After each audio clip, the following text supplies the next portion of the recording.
السلام علیکم dear students, آج ہمارا جو بزنس لا کا پہلا لیکچر ہوگا، تو اس میں سب سے پہلے ہم نے انٹروڈکشن کرنا ہے کہ انٹروڈکشن آف بزنس لا کیا ہے۔ اس میں جو آج ہماری ڈسکشن ہوگی وہ کون کون سے ٹاپک پہ ہوگی، پہلے وہ دیکھتے ہیں، اور اس کے بعد نیکسٹ جو ہے وہ آپ کو ایک اسکیم آف اسٹڈی بتایا جائے گا کہ اسکوپ آف بزنس لا کیا ہے۔ اس طرح سے آج کا ہمارا ٹاپک کور ہوگا، تو آپ نے بڑے توجہ سے غور سے یہ ساری چیزیں سننی ہیں تاکہ آنے والے جو لیکچرز ہیں وہ آپ کو سمجھ آ سکیں کہ یہ کس طرح سے ہمارا ایک سلسلہ چلے گا۔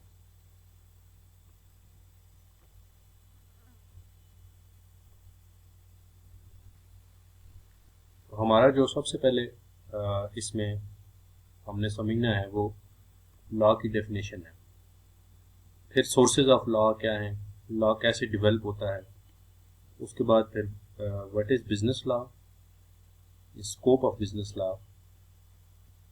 یہ تمام چیزیں ہم نے ڈسکس کرنی ہیں۔ اب لا کی اگر ڈیفینیشن دیکھیں تو اس میں ڈکشنری وائز ڈفرینٹ ڈکشنریز میں ڈفرینٹ ڈیفینیشن۔ ایکچولی یہ اینتھروپولوجی یا علم الانسان جو ہے اس کی ایک ٹائپ ہے جس میں لوگوں کے رویوں کو ڈسکس کر کے ان کے مطابق جو ہے وہ کیا جاتا ہے۔ تو بہرحال لا کی ڈیفینیشن ہم یہاں پر ایک کریں گے، تو وہ کوئی بہت زیادہ واسط تو نہیں، لیکن یہ ہے کہ ایک کافی کمپریہنسو ڈیفینیشن حساب سے ہم دیکھ رہے ہیں۔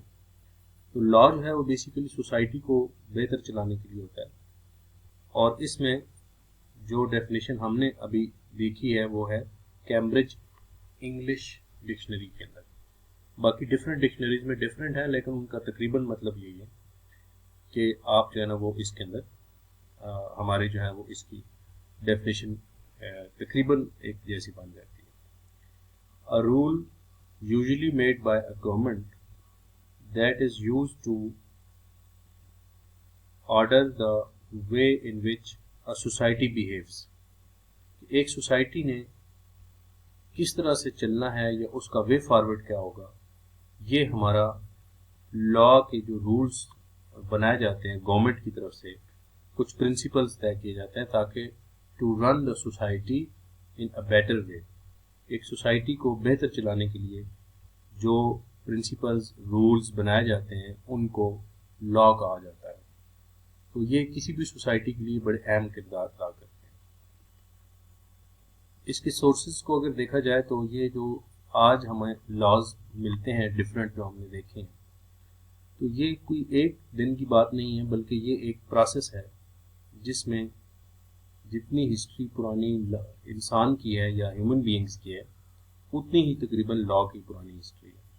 تو شروع میں جو لوگ اکیلے رہتے تھے، پھر قبیلوں کی شکل میں ہوئے، پھر وہاں سے کچھ لوگوں کے ڈسپیوٹس بڑھے جا رہے، لیول آف پاپولیشن بڑھتا گیا، تو لیول آف ڈسپیوٹ بھی بڑھتا گیا with the passage of time, اور اس میں پھر ڈفرینٹ جو آپس میں قبائل کے ایگریمنٹس ہوتے تھے ان کو اب جو ہے وہ لا کے بنانے میں آج کے لاز میں بھی ان کی جھلک نظر آتی ہے۔ تو ایک تو سورس آف لا جو ہے وہ پرانے ایگریمنٹس ہیں جو کہ پرانے قبائل یا پرانے کسی شکل میں ہوتے تھے، اور ان کو ہم آپس میں جو ہے وہ دیکھ کر جو ہے وہ اپنی سوسائٹی کے لیے وہاں سے ایز اے سورس لیتے ہیں۔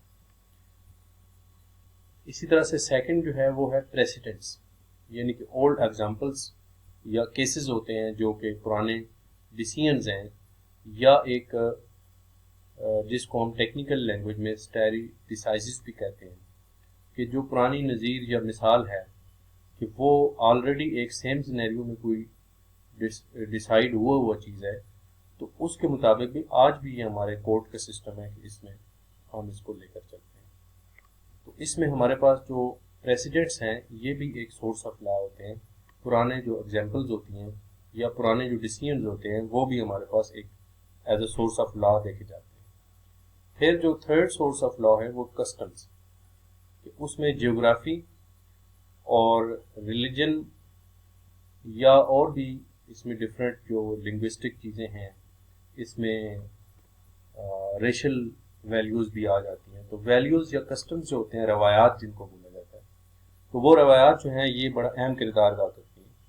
اور جب کسی کنٹری کا یا کسی بھی علاقے کا یا کسی ایریا کا لا دیکھا جاتا ہے تو اس کے اندر بہت سارے جو ہیں وہ کسٹمز کے عمل دخل لازمی ہوتا ہے. اس میں ریلیجن کے کو بھی مد نظر رکھا جاتا ہے.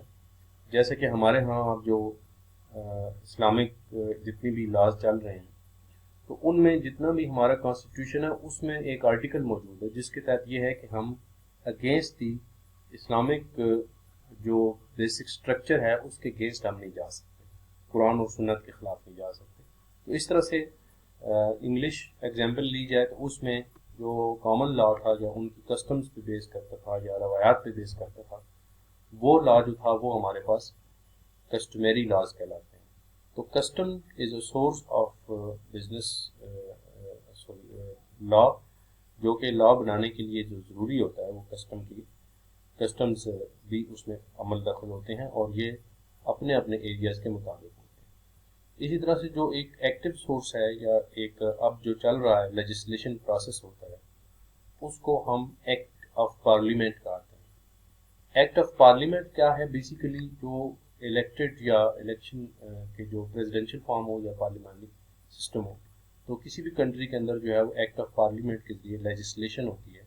وہ آج کا ایک کرنٹ سورس آف لا سمجھا جاتا ہے, جس کو پروملگیشن بھی کہا جاتا ہے کہ ایک ایکٹ کیا جاتا ہے, باقاعدہ ایک بل پاس کیا جاتا ہے اور اس کے تحت جو ہے وہ کیا جاتا ہے. اچھا, اس میں یہاں پر آگے بڑھنے سے پہلے ہم ایک difference between act and ordinance بھی کریں گے کہ ایکٹ اور آرڈیننس میں کیا فرق ہوتا ہے. بیسیکلی ایکٹ جو ہے وہ ایک تھرو پراپر چینل ایک بنا کر پروسیس کے ذریعے ڈیولپ کیا جاتا ہے. جیسے پاکستان کے اندر جو ہے وہ نیشنل اسمبلی, سینٹ اور پریزیڈنٹ کا ایک پورا 3 سٹیپس ہیں جس کے تحت لا بنتا ہے. پہلے کوئی بھی بل پاس ہوگا تو وہ پہلے نیشنل اسمبلی میں جائے گا, پھر وہاں سے سینٹ میں اس کے اوپر بحث ہوگی, پھر اس کے بعد پریزیڈنٹ اس کو منظور کرے گا, تو وہ ایک ایکٹ کہلائے گا. اور ایسا لا جو کہ ایک ڈائریکٹلی اتھارٹیٹیو بیسس پر ڈیسائیڈ کر کے جو ہے وہ لیا گیا ہو, اس کو ہم پریزیڈنٹ کی طرف سے ہی سمجھیں گے, یا پروونشل لیول پہ جو ہے وہ گورنر اس کو آرڈیننس کے طور پر جاری کرے گا, اس کو ہم آرڈیننس کہتے ہیں. تو یہ بیسک فرق ہے ایکٹ اور آرڈیننس کے ساتھ, یعنی کہ لا جو ہے وہ 2 فارم میں ہمیں اکثر ملیں گے, ایک ایکٹ اور ایک آرڈیننس.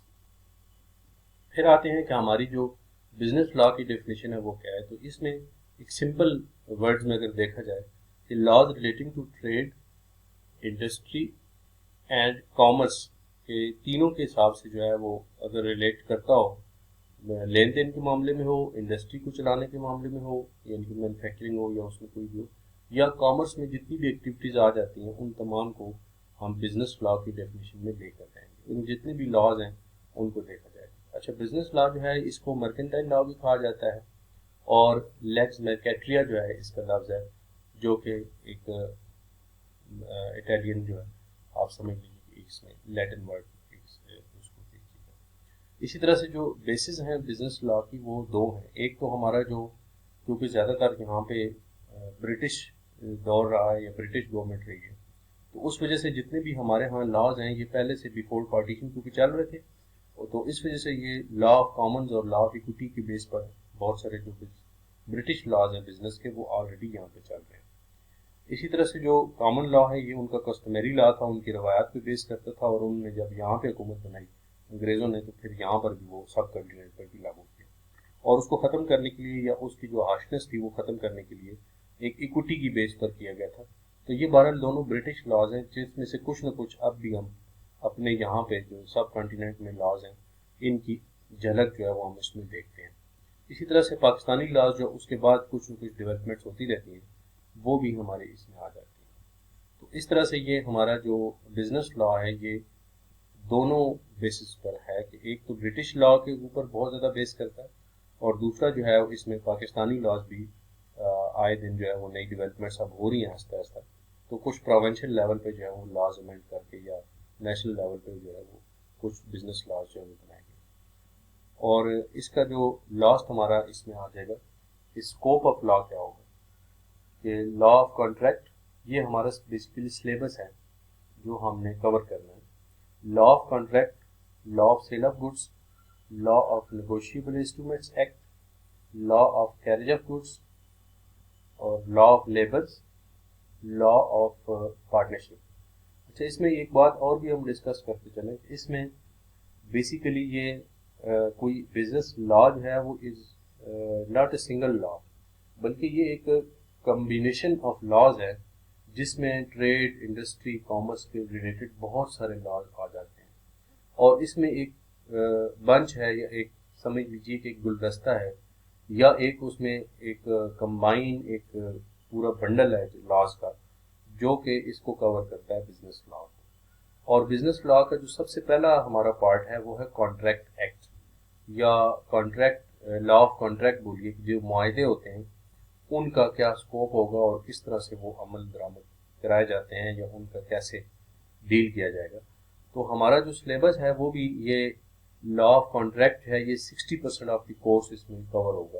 اور باقی جو 40% ہے یہ دوسرے لاز ہیں. یہ چھوٹے چھوٹے لاز ڈفرینٹ ٹائپ کے ہیں، لیکن یہ ان میں سے کوشچن ہے ایگزام پوائنٹ آف ویو سے اگر بات کریں تو اس میں 40% جو ہے وہ کورس کوریج باقی چیزوں پر آتی ہے. سوری. تو اس میں جو ہمارے پاس لا آف کانٹریکٹ ہے یہ بیسیکلی ایک 1872 میں انہوں نے پاس کیا تھا اور یہ برٹش لا ہی ہے، اور اس کو ایز اٹ از ہم آج بھی اس میں اپنی امپلیمنٹیشن میں دیکھتے ہیں اور یہ آل اوور پاکستان اب بھی اسی طرح سے لاگو ہے. اور پھر اس کی 1872 کی جو لا تھا اس کو تھوڑا سا کیونکہ اس کی ضخامت یا اس کی جو ایکسپینشن تھی وہ بہت زیادہ تھی، تو اس کو اس کی کمپلیکیشنز کو کم کرنے کے لیے ایک پارٹ اس میں سے نکال کر 1930 میں ایک law of sale of goods الگ کر دیا گیا. یعنی کہ جسٹ گڈس جو ہیں، جو ہماری مرچنڈائز ہیں، ان کی جو ایکٹیویٹیز ہیں ان کو علیحدہ سے ڈیل کیا جاتا ہے اور اس کو ہم law of sale of goods کہتے ہیں. 1930 کا یہ ایکٹ ہے. اسی طرح سے لا آف نیگوشیبل انسٹرومنٹ جو ہے یہ پہلے سے علیحدہ تھا اور یہ 1881 کے ایکٹ کے تحت کام کرتا ہے. اس میں پرومزری نوٹ، چیک اور باقی تمام چیزیں جو ہیں اس کے اندر شامل آ جاتی ہیں. لا آف کیریج آف گڈس جو ہے یہ گڈس کو کیریج کرنا، فریٹ کی ڈیسیژن کرنا، اس کے روٹس ہو گئے. پھر اس میں کیریج بائی لینڈ ہے، کیریج بائی سی ہے، اور ان لینڈ نیویگیشن جتنی بھی ہیں وہ ساری کی ساری اس کے اندر کور ہوگی. اور اس کے اندر جتنی بھی لگیج کا یا جتنی بھی آپ کی کارگو آ جاتی ہے اس کو بھی ہم ڈسکس کریں گے. اور کیریج کے جو کیریئرز ہیں ان کے اوپر بھی بات ہوگی کہ پرائیویٹ کیریئر کیا ہوتا ہے اور کامن کیریئر کیا ہوتا ہے. اس کے بعد پھر لیبر لاز ہیں. لیبر لاز میں فیکٹری کے ریلیٹڈ لاز آ جاتے ہیں، ویجز ایکٹ آ جاتا ہے، اور اس میں ویجز کے ساتھ ساتھ جو کمپنسیشن ایکٹس ہیں کہ اگر کوئی ڈسیبلٹی ہو جائے یا کوئی ویجز کے حساب سے جو طے ہوگا، ویج سسٹم کیا ہوگا، تو یہ تمام چیزیں اس کے اندر جو ہے وہ ہم نے کور کرنی ہے. And the last and final is law of partnership. کہ پارٹنرشپ جو ہے وہ پہلے 1932 سے پہلے یہ اصل میں ایک لا آف کانٹریکٹ کا ایک پارٹ تھا، اور 1932 میں لا آف پارٹنرشپ کو سیپریٹ کر کے ایک علیحدہ سے لا بنا دیا گیا اور اس کو پارٹنرشپ ایکٹ 1932 کہتے ہیں. کیونکہ یہ تھرڈ ایئر میں آپ نے کور کیا ہوا ہے اور اس میں بھی آپ کو پتہ ہے کہ پارٹنرز کی جو رائٹس اینڈ ڈیوٹیز ہیں یا دو لوگ مل کر جب بزنس کرتے ہیں کامن بینیفٹ کے لیے تو وہ ایک پارٹنرشپ کہلاتا ہے. اس کو بھی ہم اس کا اسکوپ جو ہے وہ دیکھیں گے. تو یہ ہمارا بزنس لا کا جو اسکوپ ہے یہ اس کے اندر کور ہوگا. اور میں امید کرتا ہوں کہ آج کا جو لیکچر ہے یہ آپ کو سمجھ آ گیا ہوگا. اور اگر کسی قسم کی کنفیوژن ہے تو انشاءاللہ وہ نیکسٹ لیکچر تک اس میں آپ اپنے کمنٹس میں سیکشن میں بے شک دے دیجیے، یا ہم اس کو جب واٹس ایپ پہ شیئر کریں گے تو وہاں پر آپ جو ہے نا اس کا ہمارے ساتھ جو ہے نا وہ اس کو ڈسکس کر سکتے ہیں. Thank you very much. اگلے لیکچر کے لیے اللہ حافظ.